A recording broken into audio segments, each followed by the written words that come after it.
Welcome everyone. My name is Tristan Leafy. I'm with Leafbox Marketing. Today I'm going to do a tutorial video on how to create and set up variation listings. I know a lot of companies have had issues with this sometimes when they've already created their individual ASINs and listings for their variations. So I'm going to show you how to get past those blocks or those errors that you're getting. So let's jump into it. Alright, so we're going to use this account here, and I'm going to show you how to do it with this product. And I'm going to show you the error that you might be getting with Amazon when you try to create your variations. So if you go to Manage Inventory, and if you already have your listings for each variation set up, kind of like I do here, and you hit Edit, and then you click on variation, it's going to give you this error here that says variations are not available for this category. Okay, so if you already have your listings for each variation, that's what's going to happen. So to get past this, you need to create the parent ASIN. Okay, and then you need to tie the variation listings that you've already made to that parent ASIN. And then that way, each variation will show up on one listing. So we'll go ahead and do that. So to create the parent ASIN, it's just how you would do it when you create the product. You go to Inventory, Add Product. They'll ask you for this information. You don't need to do that. You just hit Create a New Product Listing. And then for us, it's going to be patio, lawn, garden, pest control, and then repellents. So we'll select that. Okay. So then it's going to ask you for all the information here. You can take the information that you already have from your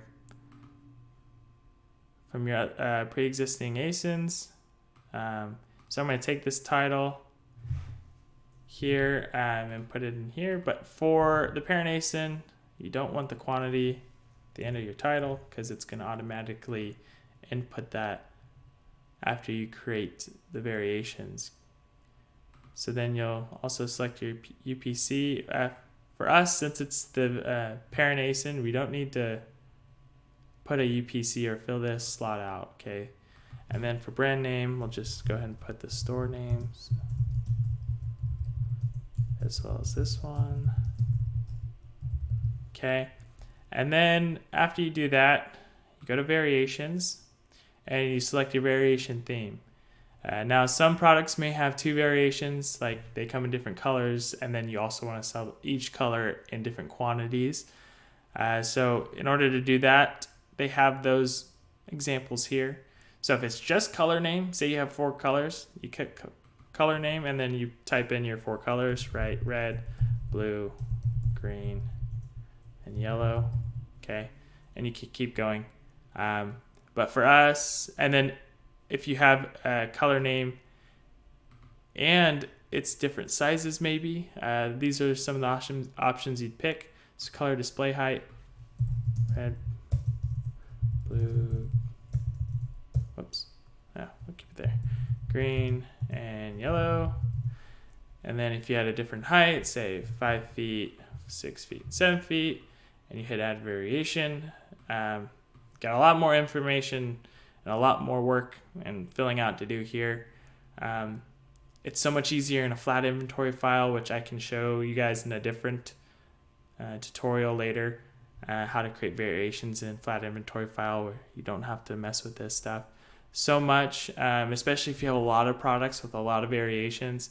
You'll definitely want to learn how to use the flat inventory file. Okay, so I'm going to go back. For our product, we're just going to do quantity, item package quantity.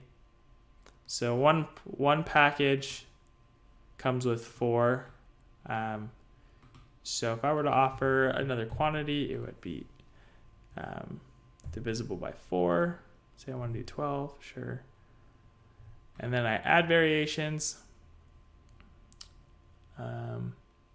And then for here, since you already have your individual variation listings, you're going to tie those listings to this parent ASIN. Okay, so I'm going to show you what that looks like. So here I have two different variations, an extra one here, but these two, 4 and 8, I already have them created and they're already live. You're just going to take the same ASINs and the same SKUs from those listings, and you're going to add them to the correct quantity. Okay, so select, you're going to fill out ASIN here. For the 12, well, I don't have a 12, so I'm going to just delete this one. So, but for the 4, since I already have them created, take those ASINs and I'm going to fill them out here. Okay, and then you're going to take the same seller SKU from that ASIN, put it here. Oops. Okay, and then the condition new, $17. Obviously, if you're doing package quantity variations, then you'll want to do a cheaper value if they buy more, right? So I'll just do 32, and then you'll enter the quantity. I'll do 5 and 2. And then from here, you can hit save and finish, and then that's it. That's how you make the parent ASIN, and then it'll tie these already existing child ASINs to the parent ASIN, and then you won't have any duplicates. Okay, so I'm gonna hit save and finish, and it takes 5 to 10 minutes for the back end of Amazon to kind of do its thing and register the information that you submitted. But it'll take these two listings, those will disappear essentially. I'll show you in a minute, and it'll just have the parent ASIN with those two variations right under it. Okay, so let's give it a minute here for it to recognize what we did. All right, so here we go. Let's check if Amazon has registered the information we submitted. There we go. See, so the two previous ASINs that I have a duplicate here, but I had another one for 4 and another one for 8, right? Now we just see this one here in place of those two.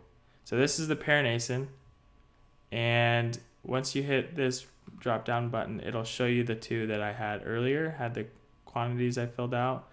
And it also, you can see that it has the number for the variation. So that's why we didn't have to put it in the parent title. It automatically does that for us when we create a variation for the color or for the item quantity, whatever it is. Okay, so that's how you create variations and get past that error.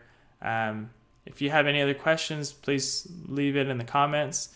I'm gonna make a tutorial video to show you how to do it through the flat inventory file. And thanks for watching.